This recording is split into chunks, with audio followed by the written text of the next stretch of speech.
साथीहरु गर्मी त हो तराईमा, तर मौसम बडो सुहाना छ आज। हिजो केही घाम लागेको थियो। साथीहरु यसरी नै तराईको समय बित्छ।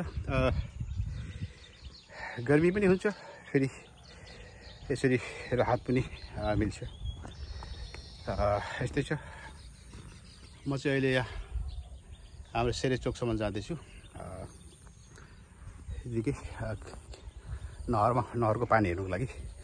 नहरमा पानी ठिक छ भने आज शाममा बल्छी नहरमा खेल्नु पर्ला। कोसीमा निकै खेलियो, अरुण नदीबाट सप्तकोशीसम्म खेल्दै पनि खेलियो।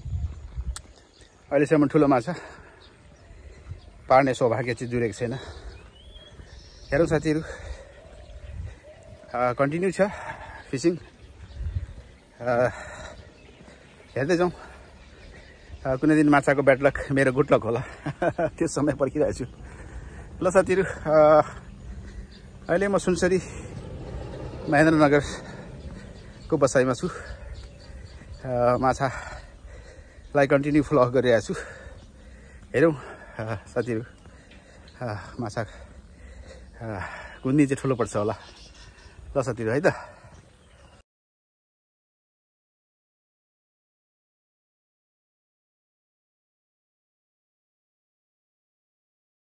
ल साथीहरु, शीतल छ अहिले चाहिँ एकदम।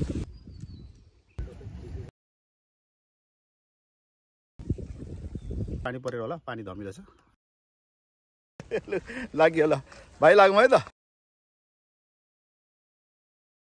भनेको चाहिँ पिलुवा मिसिँदो रहेछ, यसमा पनि पिलुवा। यहाँ खाजा बन्दैछ हाम्रो भाइ, यहाँ सिक्दै भाइ। यस्तो भाइ हो।